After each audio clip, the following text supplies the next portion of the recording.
Grand Theft Auto 5, a game everyone has heard of. The second highest selling game of all time, with sales over 200 million at the time of making this video. And even though it came out over 10 years ago, it is still being talked about today. And I'm gonna talk about it some more.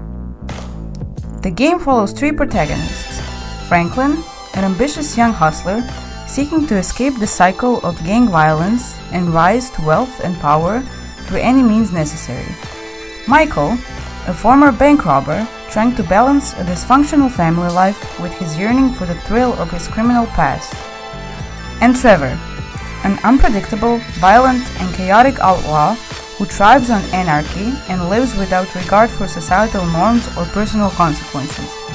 These characters offer us different perspectives on a similar lifestyle, one filled with crime.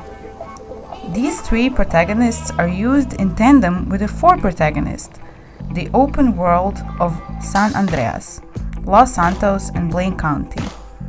It is just realistic enough for it to feel like a real place, but there is one crucial difference. It's a world that has no consequences. It is a sandbox for the player to live out their power fantasy, and therefore, interacting with GTA 5's open world is the perfect form of escapism.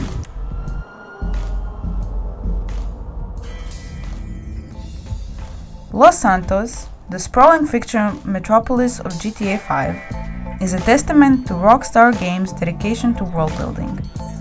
Modeled after Los Angeles, it boasts a richly detailed urban landscape complete with towering skyscrapers, glitzy beach rosts, suburban neighborhoods, and a seedy industrial zone. Surrounding the city are natural environments, including arid deserts, lush forests, and rugged mountain ranges, all ripe for exploration. This open world is not just a backdrop, but a dynamic playground filled with opportunities. Players can participate in street races through busy highways, perform daring stunts on motorbikes, or hijack airplanes to soar over the sky. Those seeking a quieter escape can play golf, practice yoga, or explore the depths of the ocean using scuba gear. The diversity of activities ensures that players always have something new to try, no matter their preferred playstyle.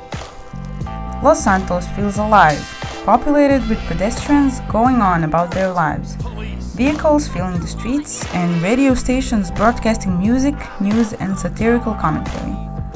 This level of immersion makes the city feel more than just a virtual map. It becomes a living, breathing world where players can lose themselves completely. Exploring the state of San Andreas outside the story mode can be just as fun as doing the missions. The world is highly detailed and it offers plenty of activities. Let's talk about the insane attention to detail. Look at the way leaves fly off when you're in a helicopter, the glass reflecting correctly, the cars having realistic shadows, the fuel dripping out when you damage the tank. There's a scratch after you damage your car, and some parked cars have turned wheels, and people are taking pictures of fancy cars. I could go on and on and on about these details, but the correct physics and a world that looks lived in largely contribute to players' immersion. But after all, it would be boring to just exist in a highly realistic world. After the fascination dies down, we'd still want something to do. And we're still talking about gameplay outside of missions. Thankfully, this open world is interactive too. There are so many activities you can do, including those that are simply fun on their own, but also some that can influence your overall gameplay, including the story mode. You can customize the protagonists by going to the barbershop to change their hair and facial hair. You can change their outfits at home and buy new clothes, and even get them tattoos. But of course, the main activity, as the name of the game suggests, is driving. And in this game, you can drive anything, from a BMX to a forklift. Riding a bicycle improves your stamina, and driving in general improves your driving stat. While driving, you can change the radio station, change the point of view to see the speed and drift, and basically do whatever you want. You can also steal a taxi and drive people around. and they leave you tips depending on how fast you got there and whether you crashed 7 times and got chased by the police during the ride. Driving the taxi is one of my personal favorite activities. Sprinkled around the map, there are also some different sports. For example, you can enter a triathlon competition or play golf or tennis. You can even call up the protagonist's friends, including other protagonists, and play with them. Speaking of calling up, you can use your phone practically the same way like in real life. There's messages, contacts, emails, you can take photos, and even browse the internet.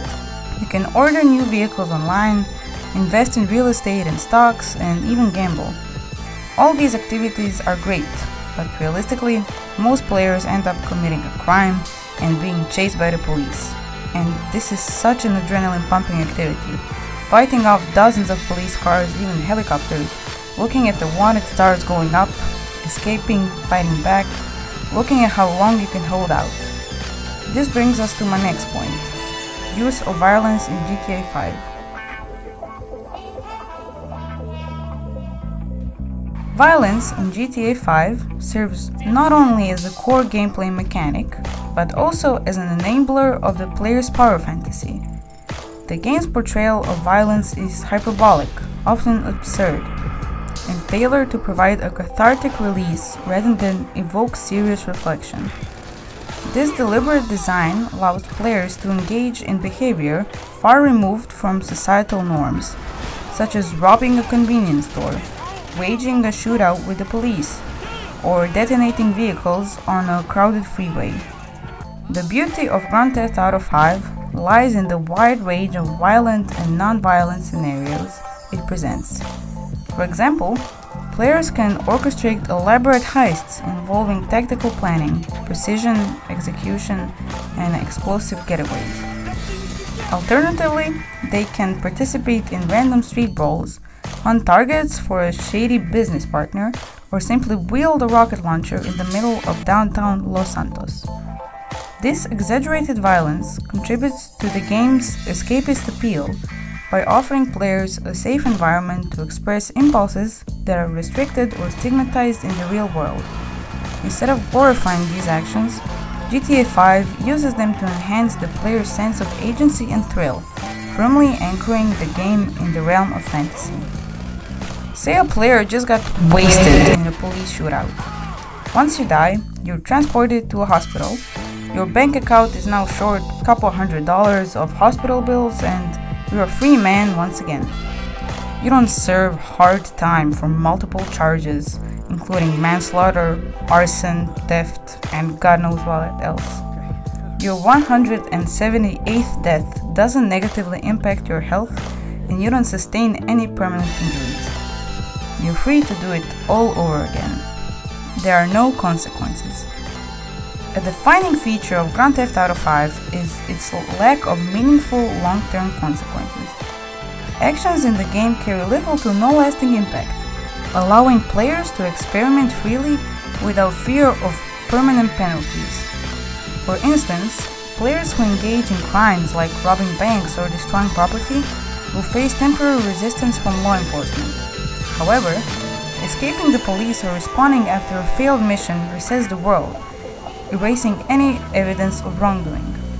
Some people wonder, will GTA 5 successor, GTA 6, take some of the realism from its cousin, Red Dead Redemption 2? Absolutely not, if they do the game any justice. Red Dead Redemption 2 takes a very different approach. The game weaves consequences into its fabric, making choices feel impactful and often morally significant. In Red Dead 2, harming an innocent NPC or robbing a train can lead to bounties, tarnished reputations, and persistent hostility from local townsfolk. The game's honor system further reinforces the idea that actions carry weight, affecting the narrative and the player's relationship with the other characters. This difference underscores the distinct philosophies of the two games. Red Dead 2's emphasis on accountability fosters a reflective and immersive experience rooted in realism. Grand Theft Auto 5, however, leans into the fantasy of being untouchable. The lack of consequences in Los Santos means player can blow up a helicopter, steal a fighter jet, or unleash mayhem in the streets, and still walk away as if nothing happened. This consequence-free environment enhances the game's escapist appeal, as it allows players to act on their own whims without worry.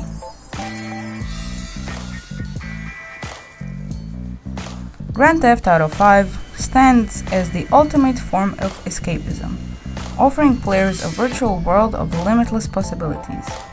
Through its exaggerated violence, richly detailed open world, and the absence of meaningful consequences, the game provides a playground where players can live out their wildest fantasies.